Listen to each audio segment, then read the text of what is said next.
My little granddaughter warned me about her father, but nothing prepared me for what I found in his phone. I had lived in my son's house for 3 years, though he never called it my home.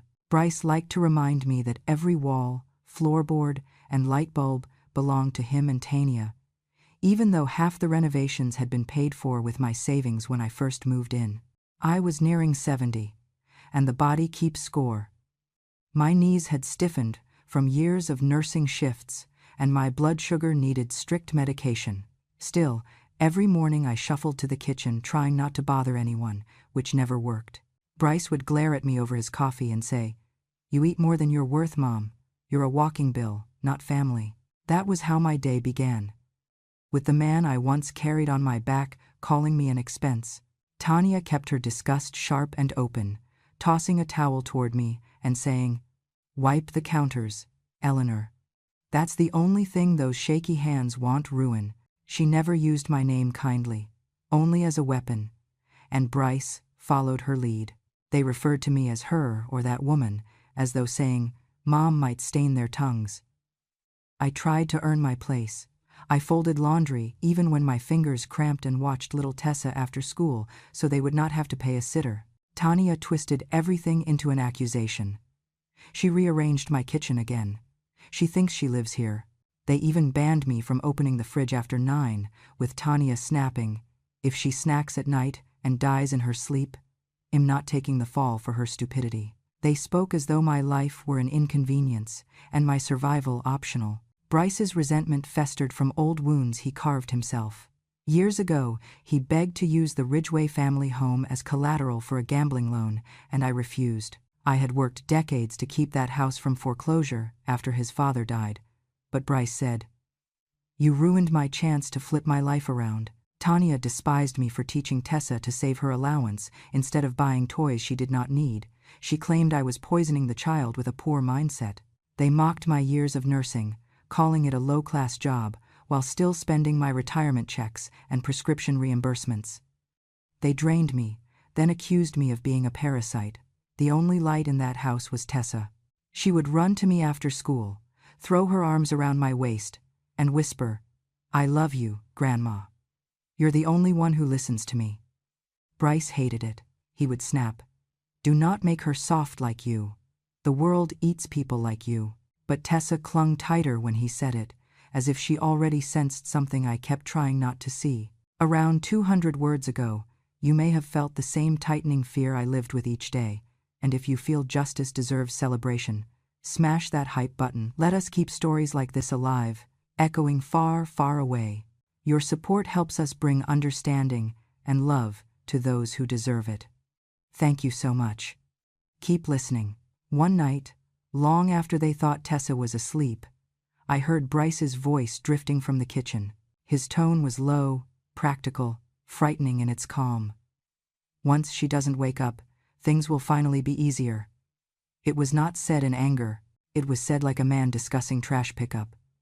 Tanya murmured something I could not hear, and Bryce responded, "It's not like anyone will question it. She's old.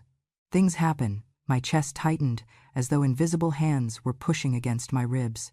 I had lived through 1,000 unkind words, but this was different. This was a plan.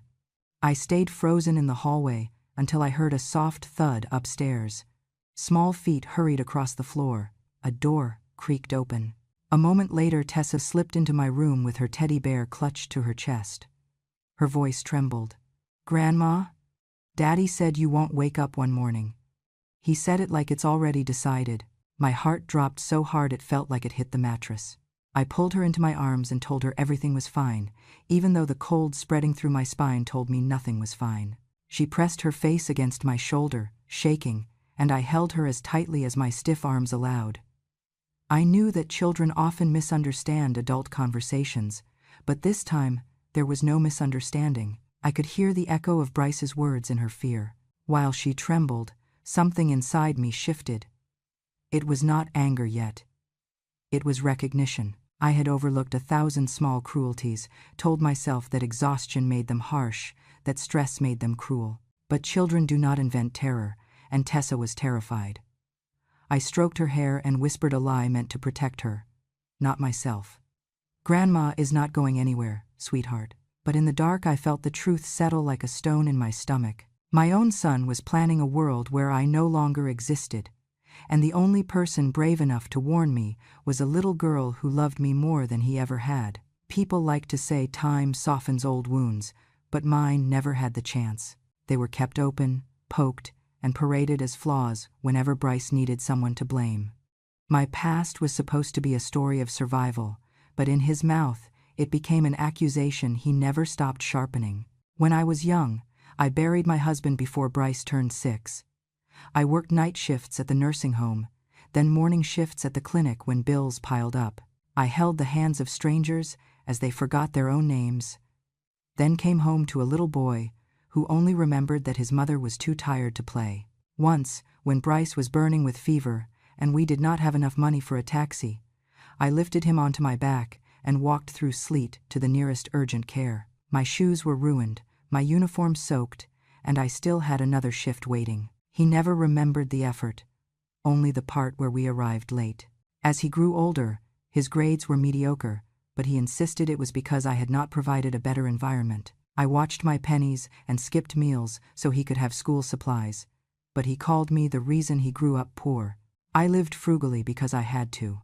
He lived recklessly because he refused to accept limits, and somehow my discipline was an offense in his eyes. When Tanya appeared, she was polite at first, soft-spoken enough to fool me into believing she cared. After their wedding, she shed the sweetness like a discarded coat and made her opinion clear. "She walks around like she owns the place and old people," she whispered to Bryce when she thought I was too far to hear. Not exactly the mother-in-law I wanted. But the deepest crack between us came from the old Ridgeway house, the one my grandparents left me. It stood a few towns away, worn but sturdy, the only safety net I had for my old age. Bryce wanted it not to live in, but to use as collateral for another one of his get-rich-quick schemes. When I told him no, he acted as if I had condemned him. "You'd rather trust dead people than your own son," he shouted. I tried to explain it was the only thing I had left to retire on, that I had spent my life giving him everything else. But he turned my caution into betrayal. From that moment on, resentment became his second skin. The cruelty escalated with an audience. During a neighborhood barbecue last summer, I stood quietly near the grill holding a bowl of salad when Bryce announced loud enough for everyone to hear, "Mom's just staying with us until she remembers she belongs in a nursing home." A few people chuckled awkwardly, unsure whether it was a joke. Tanya added, "She won't sign over that old house because she thinks we'll dump her." "Maybe we should, just so we don't disappoint her." Laughter came more easily at that, embarrassed but real. I felt my cheeks burn while I stood there, fingers trembling around the bowl. Not one person told him to stop. Not even Bryce himself noticed the way I shrank back as if someone had struck me. Shame is an old companion, but public shame is different. It burrows deeper. Over time, Bryce carved out more ways to erase me. He forbade me from taking Tessa to church, though it was where her grandfather and I had married. He told me to remove the photos of my late husband from my dresser because they dragged down the mood. He acted as though my memories contaminated his house. The truth was simpler and crueler. I reminded them of responsibility, of sacrifice, of everything they refused to be. I was a mirror they did not want to look into.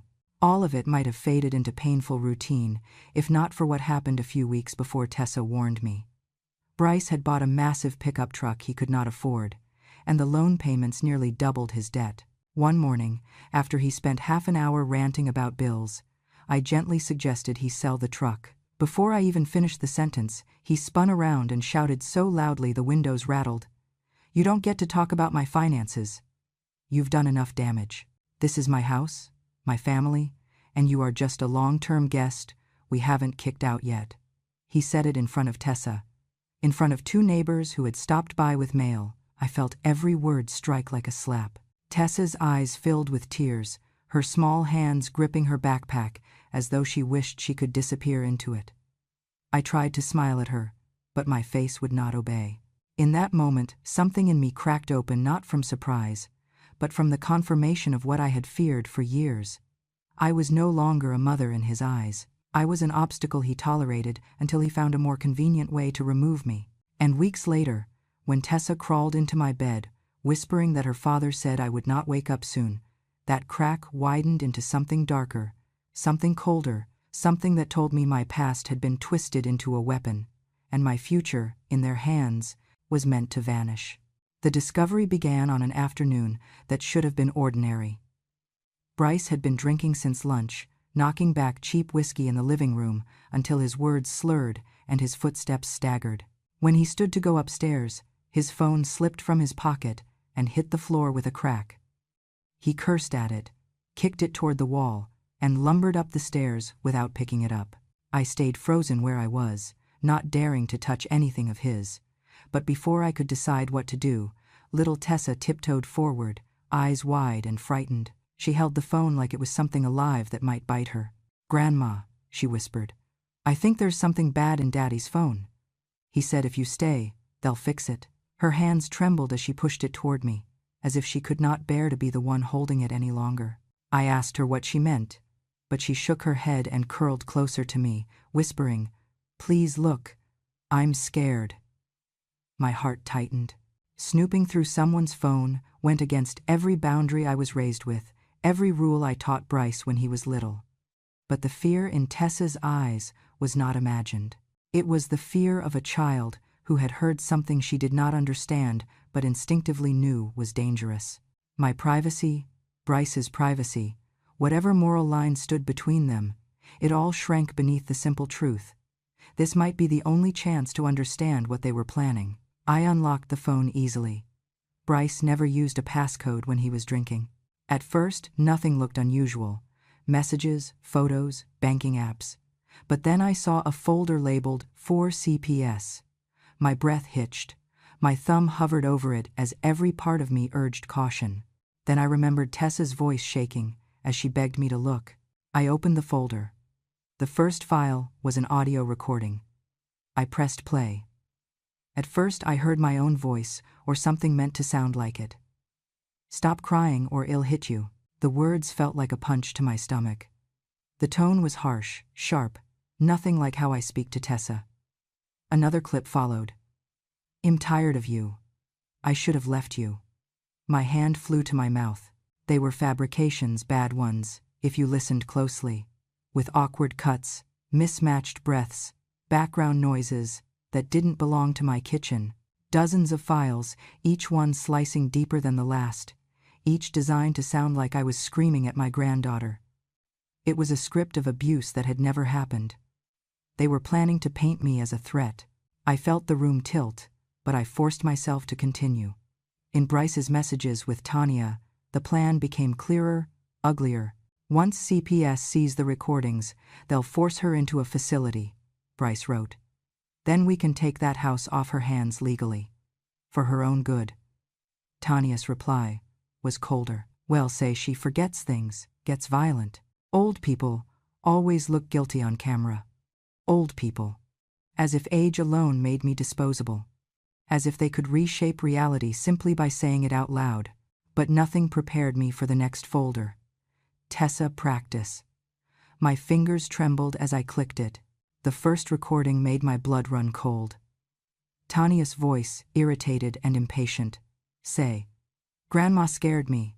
She yelled and grabbed me. Come on, repeat it." Then Tessa's small voice, shaky and wet with tears. But Grandma didn't. A loud thump, maybe a hand on the table. Then Tanya again, voice hard as steel. "Do you want to stay with us, or go live with strangers? Say it right. If you don't say it right, Daddy will send you somewhere far away, and you won't get to see Grandma again. Do you understand? Now say it properly." Tessa sobbed louder. I felt something inside me break, a tearing sensation like the ripping of old fabric. I could barely breathe as I played the next file.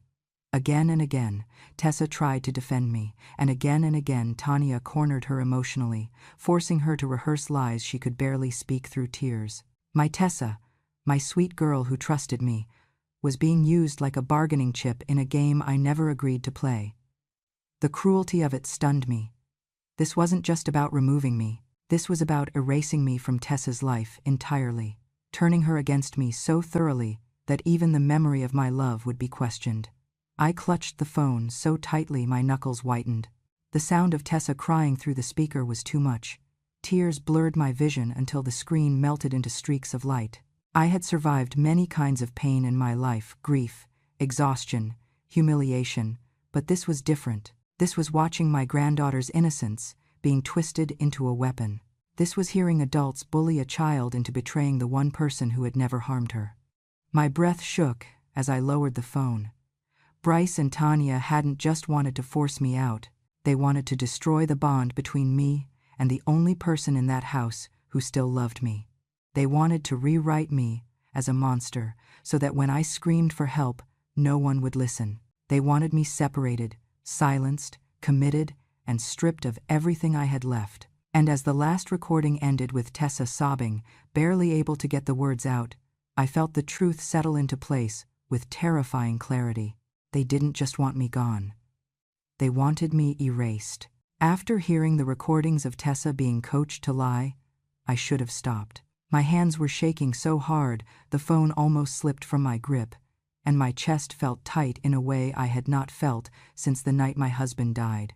But something in me, maybe instinct, maybe fear, maybe the last spark of self-preservation told me there was more. People who build schemes as elaborate as Bryce and Tanius do not stop at one plan. They always prepare for the moment something goes wrong. I searched deeper into the phone. At the bottom of the file list was a folder with a name I didn't recognize, 2 random letters followed by numbers. A decoy, the kind people use when hiding things they don't want casual eyes to find. I opened it. The first thing I saw was a message thread between Bryce and Tanya. The text preview alone felt like ice on my skin. I opened the conversation. "She's diabetic," Bryce wrote. "One heavy dose, she crashes in her sleep." Tanya's reply appeared instantly beneath it. "Well, say her sugar dropped because she was careless. Old people and their meds, right?" I felt my pulse thud in my throat. They weren't just planning an accusation. They were planning my death. And they were planning to disguise it as an accident. There were pictures attached, prescriptions, a doctor's note Bryce had clearly obtained by lying, claiming he needed extra insulin for emergency management because his elderly mother often forgot her doses. The handwriting didn't belong to our usual clinic doctor. Bryce had gone somewhere new, somewhere less suspicious, someone who didn't know my medical history well enough to question the request. The vials in the photo were full, labeled with my name. My name. I exhaled slowly, forcing air through lungs that felt too tight. Years of nursing had taught me exactly what an overdose of insulin would do. Hypoglycemia severe enough to mimic a heart attack, or a quiet slipping away in sleep. The kind of death people call peaceful, never knowing how quickly it comes or how easily it can be staged. I kept scrolling. There was a Word document. Last will, Eleanor R. Docs. My heart stuttered. I opened it. The will stated that I freely, and with full clarity of mind, left the Ridgeway house, my grandparents' house, to Bryce, in gratitude for his years of loving care. At the bottom was a scanned signature that looked like mine if you squinted, but the loops were wrong, and the R in Ridgeway was shaped like a child tracing letters they barely remembered. They hadn't even tried very hard to forge it. They assumed no one would examine it too closely. After all, who questions the will of an old woman who supposedly abused her granddaughter and grew unstable before her passing? My fingers went numb. Somewhere in my mind, something was screaming, but I kept going. Near the bottom of the folder was a thumbnail labeled Hallway Cam, 2 a.m. I had forgotten the house cameras were synced to Bryce's phone through the security app. I tapped the file. The video opened with night vision green casting grainy shadows across the hallway. There was my bedroom door, slightly ajar the way I always left it so I could hear Tessa if she needed anything. Then Bryce stepped into frame. He was holding something. A syringe. He lifted it to eye level, flicked it the way a nurse might before giving an injection, and whispered into his phone, "She's asleep.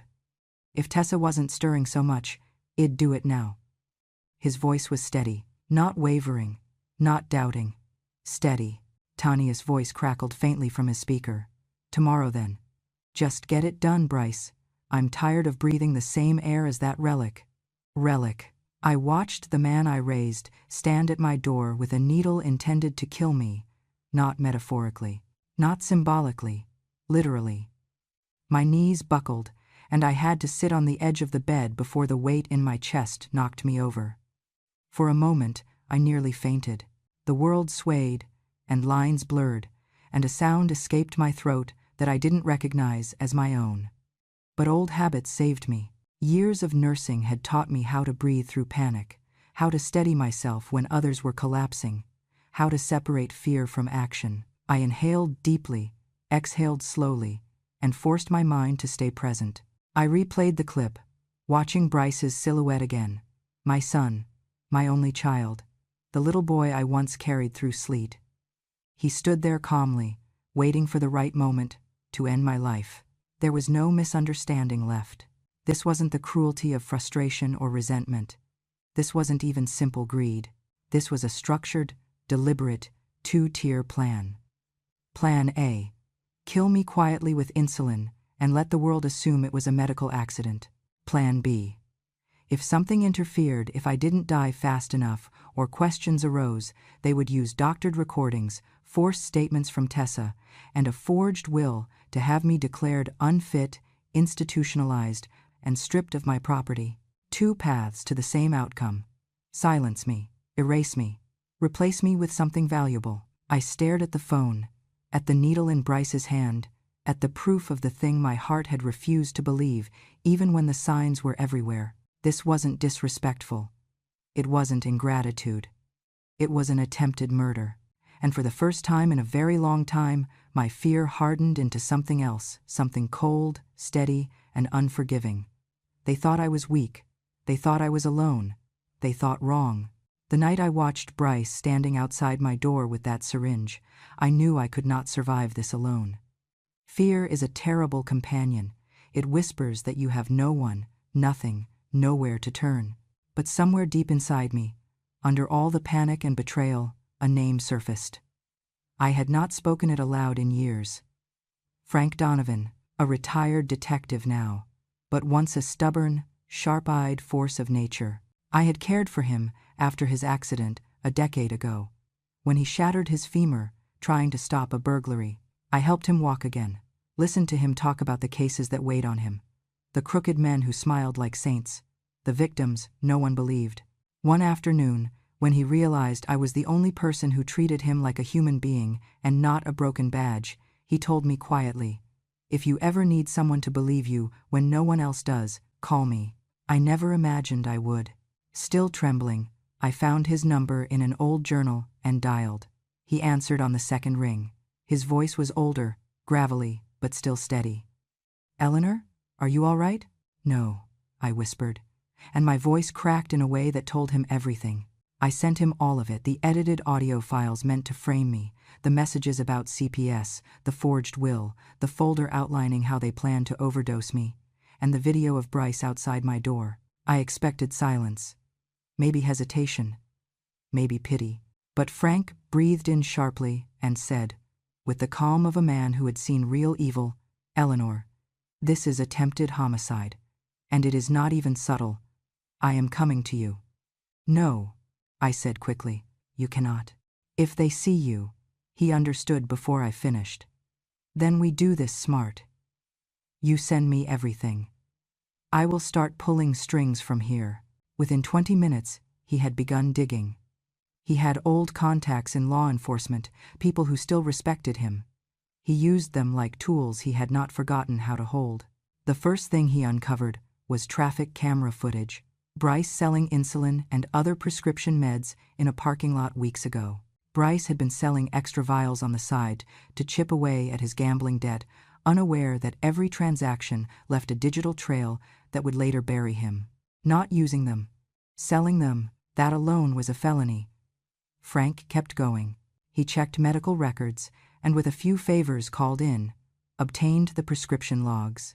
"Your son requested insulin 4 times in the last 6 months, he said, each time claiming you were unstable and losing control of your blood sugar.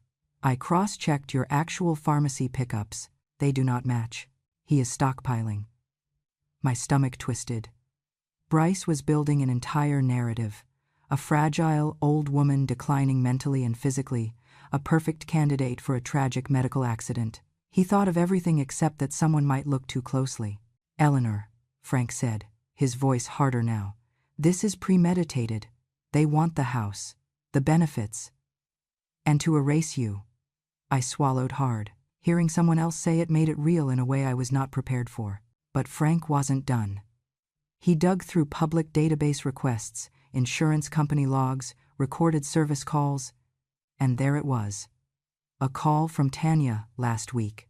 She had asked an insurance representative, in the sweetest fake voice she could muster, what happens if an elderly diabetic relative passes away in her sleep from complications. The timestamp made my skin crawl. They had been planning this long before they rehearsed their CPS lie. Frank exhaled sharply. They are building a multi-layered trap. But the good news is they are sloppy. Their arrogance will be their downfall. What do I do now? I asked, the question escaping before I could steady myself. We set the stage, he said, but you do not confront them. Not yet. He laid out the plan, methodically, like a map unfolding across the table. I would install a tiny camera in my room, tucked into a place they would never think to look. Frank sent me instructions for an app that automatically uploaded every recording to both him and the local police server. I would keep my door unlocked, not in surrender, but to give them the confidence they needed to make a mistake. And most important, Frank said, you act. You play the part they want you to play. You move a little slower, forget a word here and there, apologize for things you did not do, make them believe they are winning. I knew he was right. Cornered predators strike fast. Confident ones take their time. And time was what we needed to let their guilt grow so large it swallowed them. But in the quiet moments after we hung up, the weight of everything pressed on my chest. Part of me still wanted to believe there was a path where Bryce was misguided, influenced, twisted by stress, instead of malice. But then I remembered the needle in his hand, the forged will, the rehearsed lie they forced on Tessa, the way he spoke about my death as if it were a household chore. Whatever man I raised no longer lived in that house. What haunted the halls now was someone who wanted me gone. I touched the top of Tessa's head as she slept beside me that night. Her breath was warm, steady. She still trusted the world, trusted me, trusted the hope that goodness existed somewhere. If I stay silent, I whispered, brushing her hair back, you will be next. This was not about revenge for the insults, or the humiliation, or the abandonment. This was about saving the only innocent soul left in this house. And I would not fail her. Not again. The day they planned to kill me began with kindness forced, unnatural, shining like polished brass over rust. Bryce made breakfast without slamming pans. Tanya complimented my sweater, though she had called it thrift store trash the week before. They urged me to eat more, rest more, relax. Every gesture felt like bait laid carefully on a trap. Even the air in the house felt thinner, stretched tight, as if holding its breath for the end they believed was coming.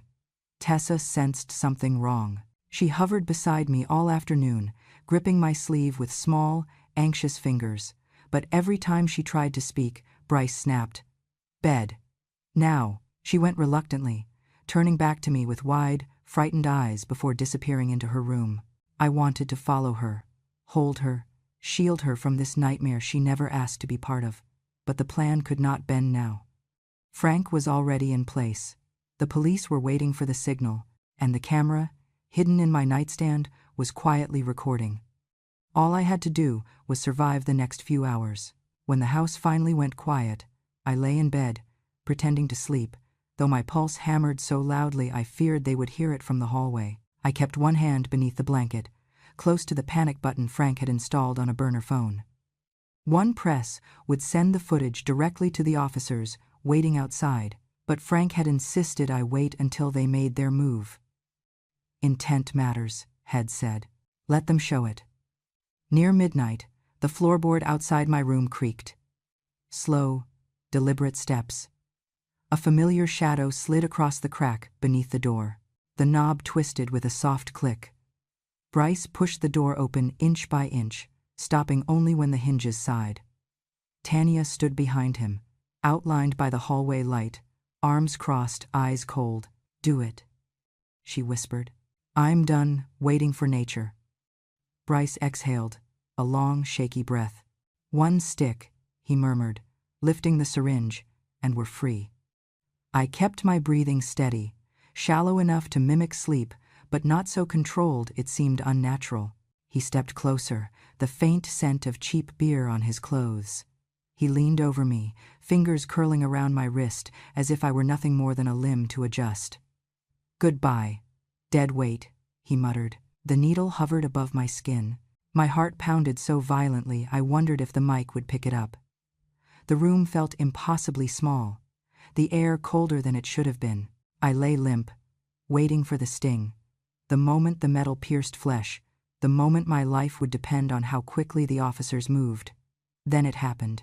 The tip of the needle brushed my arm, and the door exploded open. "Drop the syringe. Hands where we can see them." Lights flooded the room. Boots pounded the floor. Bryce recoiled, the syringe clattering against the hardwood. Tanya screamed something incoherent and backed into the wall as two deputies rushed in, guns raised. Bryce stammered. "This is medicine. I was helping her. She needed it, you don't understand." Tanya jabbed a finger toward me, panicked and shrill. "She wanted to die. She begged us. We were respecting her wishes." But Frank stepped into the doorway, his expression carved from stone. He held up his phone and pressed play. Bryce's own voice filled the room. "Once she dies, we sell her house. Split the money." Another clip followed Bryce outside my bedroom door the night before, syringe in hand. The color drained from his face. The desperation vanished, replaced by something feral and cornered. An officer cuffed him, pulling his wrists behind his back. "Bryce Ridgway, you are under arrest for attempted homicide." Tanya tried to bolt, but a deputy caught her before she made it 3 steps. "Mom, you're under arrest for conspiracy and attempted homicide." From the hallway, I heard hurried footsteps. Tessa. She had woken to the shouting. She appeared in the doorway, hair tousled, clutching her stuffed rabbit, her small voice cracking as she whispered. "Daddy?" Bryce twisted violently, eyes wild. "Mom set us up, that old witch. She poisoned you against us, Tessa." I pushed myself upright slowly. My hands still trembled, but my voice did not. "No, Bryce," I said quietly. "You set yourself up the day you decided my life was worth less than your comfort." He froze. For the first time, he looked at me as if he were truly seeing me, not the burden he had invented, not the obstacle he had cursed, but the mother he had chosen to destroy. Officers led him down the hallway. Tessa burst into tears, running into my arms. I held her tightly, my shoulder aching but my resolve stronger than it had ever been. The night they meant to end my life became the night their crimes finally began to surface. And I was still here, still breathing, still fighting. The courthouse in Portland felt nothing like the hospital corridors where I had spent most of my life. Yet the same tension filled the air tight, sterile, and humming with unspoken fear. Reporters clustered outside the doors, murmuring phrases like attempted matricide and the Ridgway case, their cameras flashing each time another official walked by. I never imagined my name would be spoken with such morbid fascination, but then again, I never imagined my own child would try to kill me. Inside, the gallery was packed. Neighbors I barely knew, nurses from my old unit. Even the CPS worker, who had nearly been manipulated into removing Tessa from me, sat rigid in the second row. The judge entered, and suddenly all the whispers died. Bryce and Tanya were brought in last, shackled, wearing orange jumpsuits that did nothing to dull the hatred etched across their faces. Bryce refused to look at me. Tanya glared as though I had wronged her. The prosecution began with the simple, devastating truth. The evidence spoke louder than any testimony could. The attorney pressed play. On the first recording the conversation about overdosing me with insulin, Bryce's voice filled the room, cold and practical. One heavy dose. She crashes in her sleep. Then Tanya. Well, say she messed up her meds. Old people always do. A ripple of disgust spread through the room. Next came the text messages I had read so many times that the words were burned into my mind. Once CPS sees the recordings, she's gone. After that, we take her house legally, for her own good. My stomach tightened as the attorney laid out each calculated step of their plan. The forged will, the doctored audio files meant to make me sound abusive, the script Tanya forced Tessa to practice while the child cried through every line. Then came the footage from the night they tried to kill me. The officers dimmed the lights slightly as the screen lit up. There, in grainy but unmistakable clarity, Bryce stood over my sleeping body with a syringe. His hand reached for my wrist, the needle lowered. The door burst open. It all played exactly as I had lived it. For a moment, even the judge looked rattled. When it was the defense's turn, the room shifted from horror to insult. Bryce's lawyer painted me as confused, unstable, an elderly woman prone to delusions. He insisted Bryce was overwhelmed by the burden of caregiving, that he was a man pushed beyond his limits, not a criminal. I sat still, fingers wrapped around my cane, trying not to let the humiliation seep into my bones. They wanted to rewrite my suffering as fantasy. They wanted the world to believe I had imagined the child I raised standing over me with a syringe. The prosecutor objected, and the judge sustained, but the damage of hearing it lingered like smoke. Then it was my turn. I walked to the witness stand slowly, not to gain sympathy, but because age demands honesty. I held the railing, lifted my chin, and began. I spoke of raising Bryce alone after my husband died, of working double shifts, of walking miles with a feverish boy in my arms because we had no car and no money for a taxi. I spoke of his first insult, the moment he called me a burden, and how each wound afterward deepened until something inside me stopped trying to defend against it.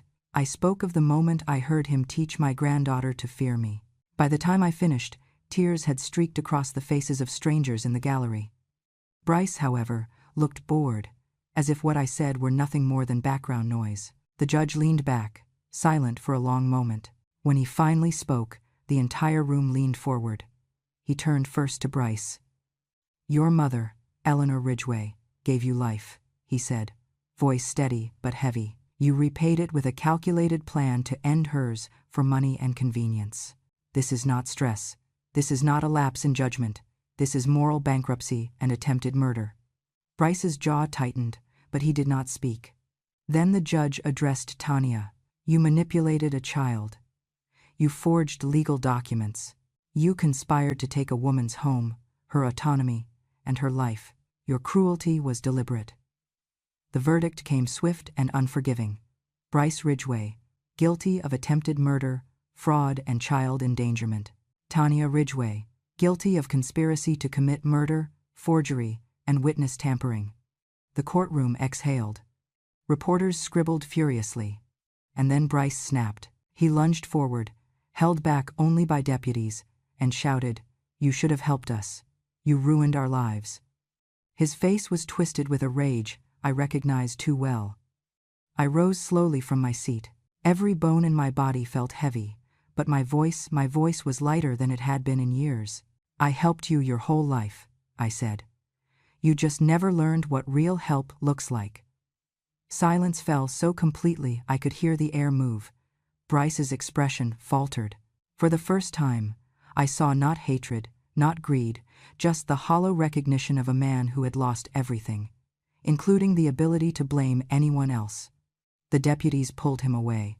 His footsteps, shackled and stumbling, echoed off the courtroom walls as the doors closed behind him. And just like that, the weight of decades lifted. Justice had spoken, and I was still standing. The day CPS placed Tessa's small hand into mine, something inside my chest finally unclenched. The caseworker spoke gently, explaining temporary guardianship, upcoming evaluations, and the hoops we would need to jump through. But none of that mattered. What mattered was the way Tessa leaned against my hip and whispered, "Grandma, can we live somewhere Daddy never wanted?" Her little voice trembled with fear and hope woven together. I knew exactly what she meant. 2 weeks later, we stood on the porch of the old house in Cedar Hill, the house Bryce had once demanded I sign over. The house he saw as a shortcut to the life he never earned. It looked worn, weather-beaten, and stubbornly standing, much like I felt. The moment I turned the key and pushed the door open, the air inside greeted me with the scent of old wood and memory. Tessa skipped in first, her sneakers tapping against the floorboards that had held generations of Ridgways long before Bryce ever learned the meaning of greed. We spent the first few days dusting shelves, airing out rooms, and pulling weeds from the garden. Tessa watered the stubborn rose bush by the fence, declaring with dramatic flair that she would make it bloom again, even if it hates me. When I hung her drawings on the fridge, she hugged me tightly, as if claiming the house in her own small way. And when I brought out the old photograph of her grandfather, something Bryce had once forbidden me to display, she asked softly, "Grandma, is it okay if he watches over us now?" I felt my throat tighten, but I nodded. In the weeks that followed, the community surprised me. Neighbors stopped by with casseroles and sympathy. A retired teacher down the road offered to tutor Tessa until things settled. People I barely knew from the courthouse mailed letters saying they were praying for us or thanking me for speaking out. For the first time in a long while, I did not feel invisible.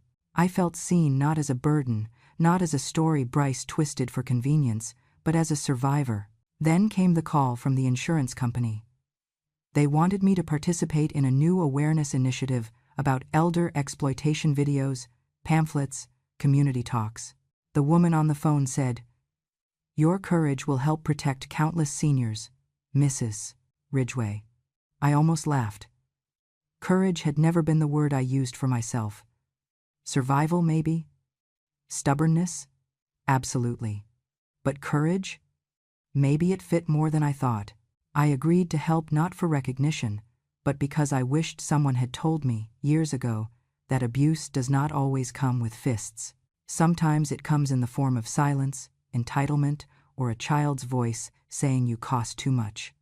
Frank visited often. He never knocked loudly, just a gentle tap on the frame before stepping inside with a bag of tools or a loaf of fresh bread. He fixed the leaky sink. He rewired the porch light. He taught Tessa how to sand an old dresser until it gleamed like new. Sometimes we talked over tea.